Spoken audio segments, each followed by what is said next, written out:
यह अमेरिकी सैन्य चौकी पहाड़ों के बीच में थी, जिसे चारों ओर से तालिबानियों ने घेर लिया था। एक तरफ अमेरिकी जवान घुटने टेकने को तैयार नहीं थे, तो दूसरी तरफ तालिबानी इस आउटपोस्ट पर कब्जा किए बिना पीछे हटने वाले नहीं थे। इस मिशन की शुरुआत तब हुई जब सार्जेंट रोमेसा की टुकड़ी को कामदेश पहाड़ी की चौकी की सुरक्षा करने का जिम्मा सौंपा गया। उनकी पूरी टुकड़ी रात के घने अंधेरे में चुपचाप हेलीकॉप्टर से इस चौकी पर लैंड कर गई। लेकिन अगली सुबह जब उन्होंने बाहर का नजारा देखा तो उनके होश उड़ गए। उनकी यह चौकी चारों ओर से आसमान छूती ऊंची पहाड़ियों से घिरी हुई थी, यानी ऊपर बैठे दुश्मन के लिए वे बेहद आसान टारगेट थे। अभी वे इस स्थिति को समझ ही रहे थे कि अचानक पहाड़ियों के ऊपर से तालिबानियों ने अंधाधुंध हमला कर दिया। पल भर में पूरी आउटपोस्ट पर अफरा तफरी मच गई। अमेरिकी जवानों ने भी तुरंत मोर्चा संभाला और पलटवार करते हुए जवाबी फायरिंग शुरू कर दी। लेकिन इसी आपाधापी में एक नया जवान कार्टर गलत कैलिबर की गोलियां उठा लाया। उसे वापस AM-240 मशीन गन की सही गोलियां लाने के लिए भेजा गया। हालात बिगड़ते देख कैप्टन कीटिंग ने हमलावरों की पोजीशन पर सीधा मोर्टार दागने का आदेश दे दिया। अमेरिकी सेना का यह दांव बिल्कुल सटीक बैठा और एक ही मोर्टार के जोरदार धमाके में वहां छिपे कई तालिबानी आतंकी मारे गए। खतरा टलते ही सार्जेंट रोमेसा ने तुरंत फायरिंग रुकवा दी। वे अभी इस छोटे से जवाबी हमले की जीत का जश्न मना ही रहे थे कि तभी गलेगोस ने उस नए जवान फॉल्कनर को पीटना शुरू कर दिया, जो नशे की हालत में उसके कान के ठीक पास से गोलियां चला रहा था। तब तक कार्टर भी दौड़ते हुए गोलियां लेकर आ पहुंचा, जबकि लड़ाई थम चुकी थी। एक जवान ने उसे भी आड़े हाथों लिया और कड़े लहजे में समझाया कि जंग के मैदान में लापरवाही की कोई जगह नहीं होती। इसी बीच पता चला कि जैकब नाम के एक जवान के जबड़े में गोली लग चुकी थी। उसे तुरंत इलाज के लिए हॉस्पिटल भेज दिया गया। अब इस पूरी घाटी में सिर्फ 54 अमेरिकी जवान बचे थे और उनके कई सारे सिविल प्रोजेक्ट्स अभी भी अधूरे पड़े थे। इस मुश्किल हालात को देखते हुए कैप्टन कीटिंग ने एक बड़ा फैसला किया। उन्होंने घाटी के स्थानीय गांव वालों से मदद लेने की रणनीति बनाई। उनका मानना था कि अगर वे गांव वालों को रोजगार, कुछ नए प्रोजेक्ट्स और पैसे देंगे तो उनके साथ अच्छे रिश्ते बनाए जा सकते हैं, जिससे भविष्य में होने वाले तालिबानी हमलों को रोका जा सके।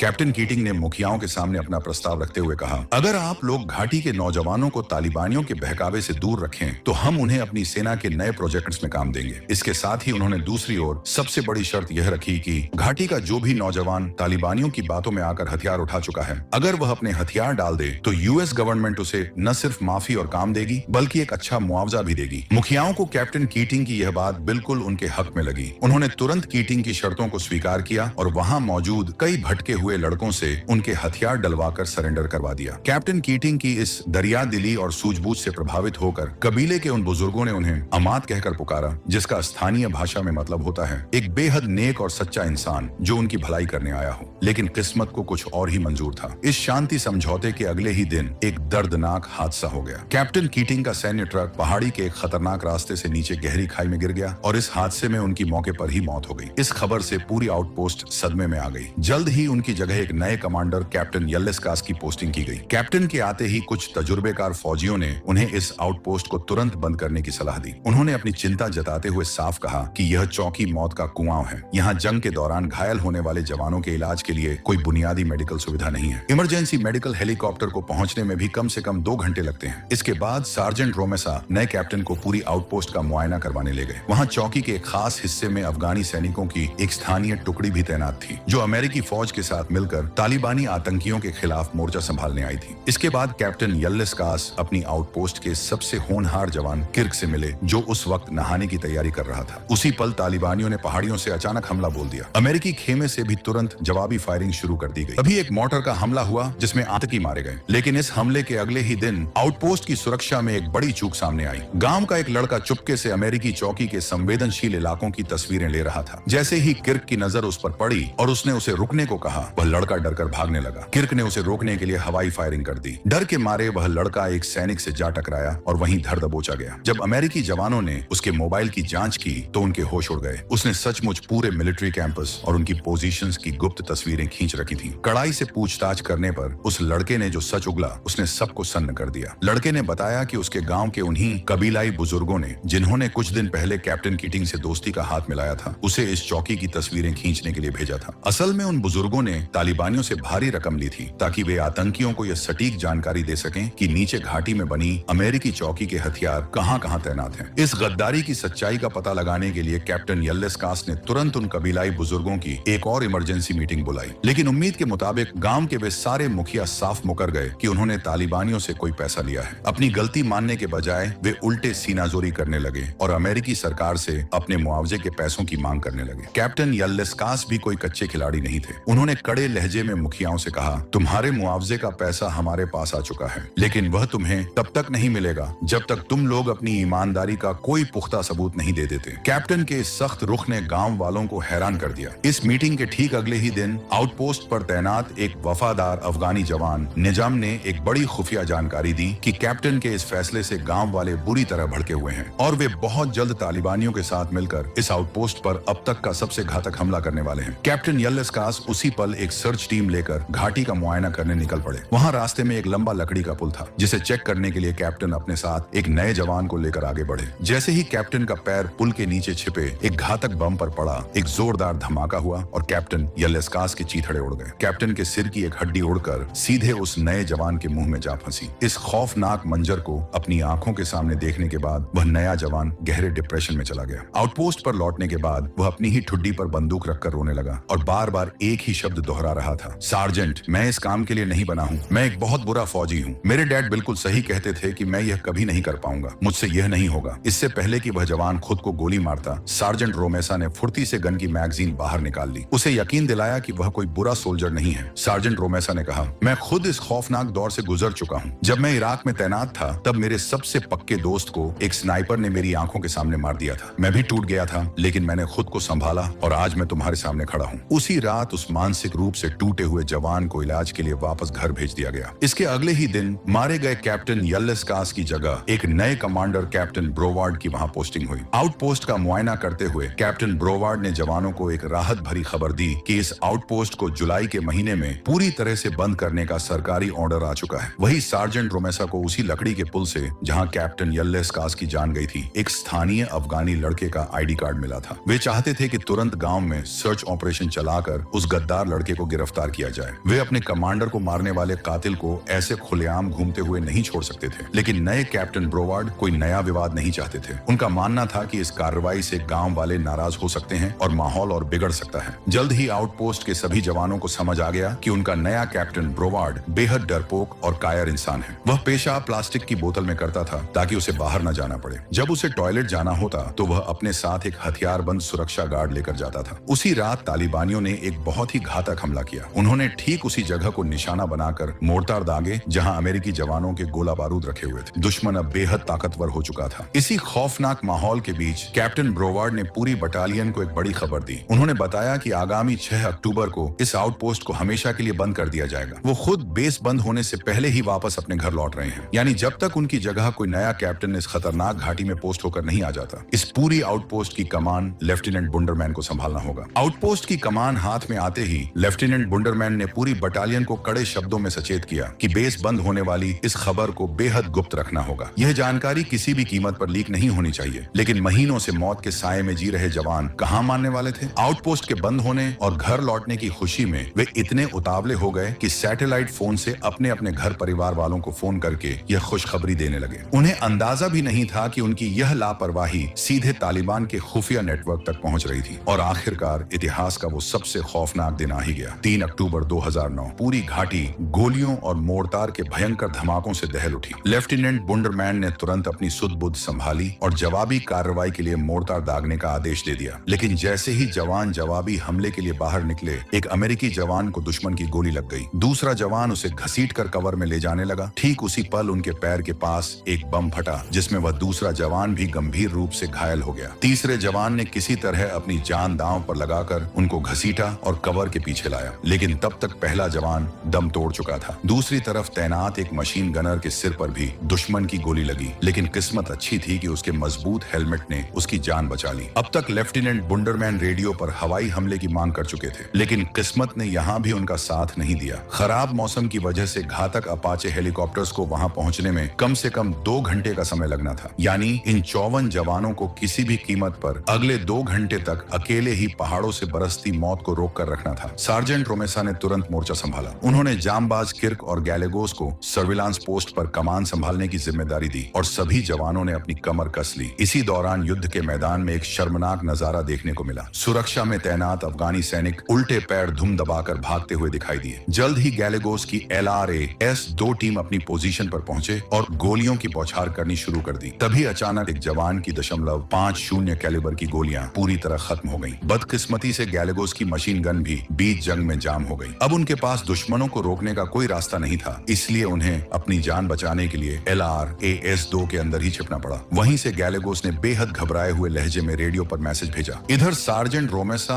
और किर्क दुश्मनों को उलझाए हुए थे और बाकी सर्विलांस पोस्ट तक गोलियों की सप्लाई चालू रखने की जद्दोजहद में जुटे थे। किर्क किसी तरह गोलियों की बौछार के बीच से भागता हुआ जब मुख्य हथियार घर पहुंचा तो वहां एक अफगानी फौजी डर के मारे हथियार घर के अंदर दुम दबाकर छिपा हुआ था। तभी तैश में आकर किर्क ने अपनी RPG उठाई और आतंकियों पर दाग दी, लेकिन इसी जवाबी हमले के दौरान दुश्मन की एक गोली किर्क को चीरती हुई निकल गई। किसी तरह उसके साथी घसीटकर उसे कवर के अंदर ले आए। दूसरी तरफ अफगानी कमांडर ने भी बुंडरमैन के सामने अपने हाथ खड़े कर दी और कहा कि उनकी गोलियां खत्म हो चुकी हैं, इसलिए वे नहीं लड़ सकते। लेकिन लेफ्टिनेंट बुंडरमैन ने उसकी एक न सुनी और मोर्टार पोस्ट को सुरक्षित करने के लिए उस अफगानी कमांडर को जबरन बाहर खदेड़ दिया। तभी मेडिकल रूम में खबर मिली कि जामबाज किर्क गंभीर रूप से घायल हो चुका है। एक जामबाज जवान बमों और गोलियों के बीच से होता हुआ अपनी जान की बाजी लगाकर किर्क को लेने के लिए भागा। वहां पहुंचकर पता चला कि किर्क के बिल्कुल करीब एक मोर्टार फटा था, जिससे उसकी स्थिति बेहद नाजुक हो चुकी थी। कुछ जवानों ने मिलकर तुरंत किर्क को स्ट्रेचर पर लेटाया और गोलियों की बौछार के बीच ही मेडिकल रूम की तरफ दौड़ लगा दी। हालात लगातार हाथ से निकलते जा रहे थे।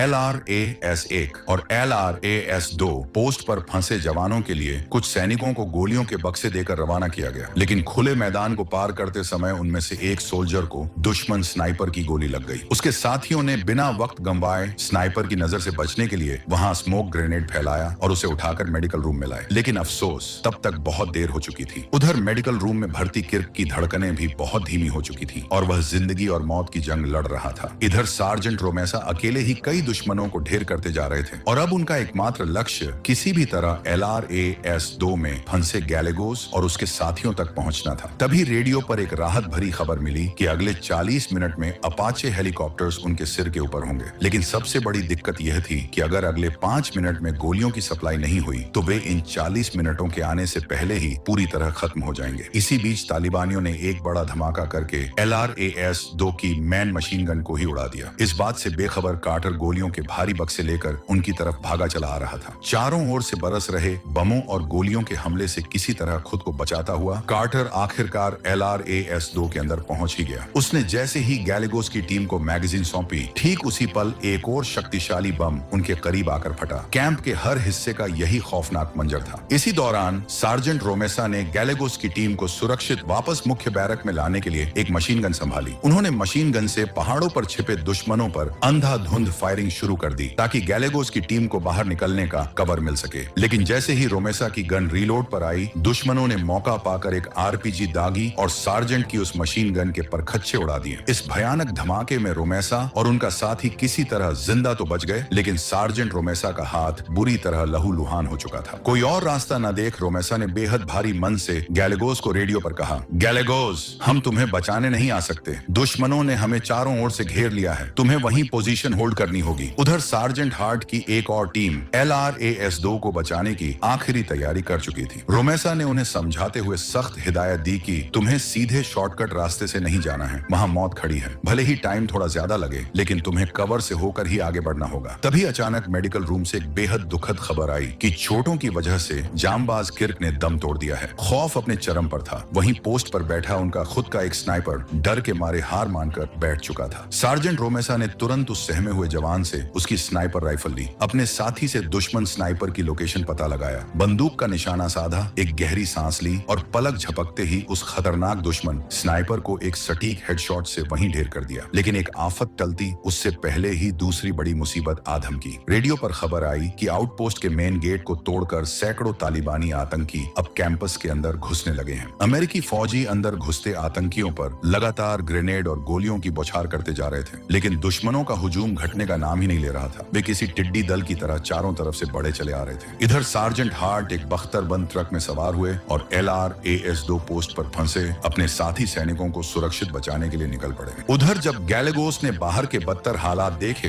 तो रेडियो पर सार्जेंट हार्ट को अपनी जान जोखिम में डालकर वहां आने से मना कर दिया और चिल्लाकर कहा कि सार्जेंट, आप हमें यहीं छोड़कर यहां से सुरक्षित भाग जाइए, यहां मौत खड़ी है। लेकिन सार्जेंट हार्ट अपने भाइयों को मरता हुआ नहीं देख सकते थे। वे अपनी पूरी जान लगाकर आगे बढ़े, लेकिन किस्मत खराब थी। गोलाबारी के बीच उनके बख्तरबंद ट्रक का टायर एक जगह फंस गया और ऊपर से तालिबानियों ने बम और गोलियों की बौछार कर दी। वे जैसे तैसे गाड़ी से बाहर निकलकर कवर की तरफ भागे, लेकिन उनके एक जवान को गोली लग गई। ठीक उसी पल सार्जेंट हार्ट की कांपती हुई आवाज रेडियो पर गूंजी, दुश्मनों ने हम पर आरपीजी तान रखी है। और अगले ही पल एक बहुत भीषण धमाका हुआ। सार्जेंट हार्ट की आवाज आनी हमेशा के लिए बंद हो गई। जब जंग जीतने की सारी उम्मीदें खत्म हो गईं, तो लेफ्टिनेंट बुंडरमैन ने एक बेहद दर्दनाक लेकिन जरूरी फैसला लिया। उन्होंने बचे हुए सभी जवानों को मुख्य बंकर के अंदर आने का आदेश दिया ताकि ज्यादा से ज्यादा जवानों की जान बचाई जा सके। लेकिन सार्जेंट रोमेसा इस तरह घुटने टेकने को तैयार नहीं थे। उन्होंने बुंडरमैन से कहा कि सर, हमसे सिर्फ 40 यार्ड की दूरी पर हमारा बारूद का भंडार है, हम अभी खत्म नहीं हुए हैं। रोमेसा के इस अटूट आत्मविश्वास को देखकर बुंडरमैन ने उन्हें इस जंग का आखिरी दांव खेलने की इजाजत दे दी। लेकिन इसके साथ ही एक बड़ी शर्त थी, उन्हें अपनी इस आखिरी चाल को अंजाम देने के लिए अपना मुख्य रेडियो बंद करना होगा, क्योंकि अब तक उनका रेडियो तालिबानियों के हाथ लग चुका होगा। जैसे ही अमेरिकी कैंप का रेडियो बंद हुआ, LRAS-2 में फंसे गैलेगोस और उसके साथियों में दहशत फैल गई। कोई संपर्क न होने पर उन्होंने वहीं एक बड़ा फैसला लिया कि वे एक दूसरे को कवर देते हुए मुख्य कमांडर रूम की तरफ भागेंगे। वे जैसे ही बाहर निकले, कार्टर ने एक दुश्मन को गोली मारकर ढेर कर दिया। लेकिन इतने में ही तालिबानियों ने उन पर आरपीजी से हमला कर दिया। इस धमाके में उनका एक जवान गंभीर रूप से घायल हो गया, जिसे गैलेगोस ने तुरंत सहारा दिया और सहारा देकर कवर में ले जाने लगा, जबकि बाकी जवान पीछे से कवर फायर दे रहे थे। लेकिन तभी एक और गोली चली और वह सीधे जांबाज गैलेगोस को जा लगी। ये देख कार्टर और उसके सीनियर को मजबूरन वापस LRAS-2 के अंदर छिपना पड़ा। इधर कैंप के अंदर जो भी जवान लड़ने की हालत में बचे थे, सार्जेंट रोमेसा ने उन सबको मिलाकर एक फाइनल अटैक टीम तैयार कर ली थी। वे पूरे कैंपस को वापस अपने कब्जे में लेने के लिए निकल पड़े। रोमेसा का अनुमान बिल्कुल सटीक था कि अगर फ्रंट गेट को वापस अपने हाथ में ले लिया गया तो वे इस पूरी आउटपोस्ट को बचा लेंगे। लेकिन फ्रंट गेट पर सैकड़ों तालिबानियों ने कब्जा कर रखा था। वहां दोनों पक्षों के बीच अब तक की सबसे भीषण गोलाबारी हुई, जिसमें रोमेसा की टीम ने अपनी पूरी ताकत झोंकते हुए कई तालिबानी आतंकियों को मार गिराया। उधर LRAS-2 बंकर के बाहर कार्टर के सबसे करीबी दोस्त मैस को गोली लग चुकी थी और वह तड़पते हुए रेंग रेंग कर मदद की गुहार लगा रहा था। कार्टर ने अपने सीनियर से परमिशन ली और गोलियों की परवाह किए बिना मैस को बचाने के लिए बाहर निकल गया। उसने तुरंत मैस के बहते खून को रोका और पास पड़े गैलेगोस की नब्ज चेक की। पता चला जांबाज गैलेगोस देश के लिए शहीद हो चुका था। कार्टर ने भारी मन से मैस को उठाया और दौड़ते हुए डमी ट्रक के अंदर ले आया। लेकिन मैस के गहरे घावों को देखकर ऐसा लग रहा था कि उसका बच पाना नामुमकिन है। इधर सार्जेंट रोमेसा की जांबाज टीम ने फ्रंट गेट के एंट्री पॉइंट को पूरी तरह क्लियर कर दिया था। तभी तालिबानियों का एक और हुजूम आता दिखा, लेकिन ठीक उसी वक्त आसमान गरज उठा। जवानों के लिए फरिश्ता बनकर अमेरिकी वायुसेना की हवाई मदद आ पहुंची। घातक अपाचे हेलीकॉप्टर्स ने आते ही पहाड़ों पर छिपे दुश्मनों पर रॉकेट दागे और गोलियों का ऐसा कहर बरपाया कि तालिबानियों के पैर उखड़ गए। इस हमले से जवानों को थोड़ी और मोहलत मिल गई। वही कतर के एयरबेस से उड़ा हुआ महाविनाशक B-2 बॉम्बर भी अफगानिस्तान के आसमान में दाखिल हो चुका था। मौका देख कार्टर और उसके सीनियर साथी ने मैस को स्ट्रेचर पर लेटाया और गोलीबारी के बीच से दौड़ते हुए सीधे मेडिकल कैंप पहुंचे। डॉक्टर ने तुरंत उसका इलाज शुरू किया, लेकिन मैस का बहुत ज्यादा खून बह चुका था और वह किसी भी पल दम तोड़ सकता था। सबसे बड़ी मुसीबत यह थी कि रात होने से पहले कोई भी इमरजेंसी मेडिकल हेलीकॉप्टर इस घाटी में लैंड नहीं कर सकता था। तभी वहां खड़े एक जवान ने गौर किया कि उसका और घायल मैस का ब्लड ग्रुप बिल्कुल सेम है। उस सच्चे फौजी भाई ने बिना एक पल गंवाए तुरंत कहा, मेरा खून निकालो और इसे चढ़ाओ। ये बात बाकी जवानों में भी फैल गई कि मेस को एक पॉजिटिव खून की सख्त जरूरत है। इसी बीच कैप्टन पोर्टिस की एक और नई मिलिट्री टीम आउटपोस्ट की मदद के लिए आ पहुंची। अमेरिकी सेना का यह विकराल रूप और आसमान से बरसती मौत को देखकर बचे कुचे तालिबानी आतंकी दुम दबाकर भाग निकले। कैप्टन पोर्टिस ने ऊपर से आतंकियों के भागने की सटीक लोकेशन ग्राउंड टीम को बताई, जिसके बाद अपाचे हेलीकॉप्टर्स ने पीछा करके उन सभी तालिबानियों का पूरी तरह से नामो निशान मिटा दिया। उधर मेडिकल रूम में मैस की हालत लगातार बिगड़ती जा रही थी। इस छोटी सी चौकी पर उसका बड़ा ऑपरेशन कर पाना मुमकिन नहीं था। लेकिन दोस्तों, आप यकीन नहीं मानेंगे कि वहां मौजूद एक पॉजिटिव ब्लड ग्रुप वाले अमेरिकी सैनिक तब तक एक एक करके बारी बारी से अपना खून मेस को देते रहे, जब तक कि बचाव दल की टीम आ नहीं गई। अब लगा कि मेस बच जाएगा। इस ऐतिहासिक और खौफनाक जंग के खत्म होने के बाद अमेरिकी सरकार ने इस संवेदनशील आउटपोस्ट कीटिंग को हमेशा के लिए खाली करने का फैसला किया और जाते जाते इस चौकी को पूरी तरह से बम से उड़ाकर मिट्टी में मिला दिया गया।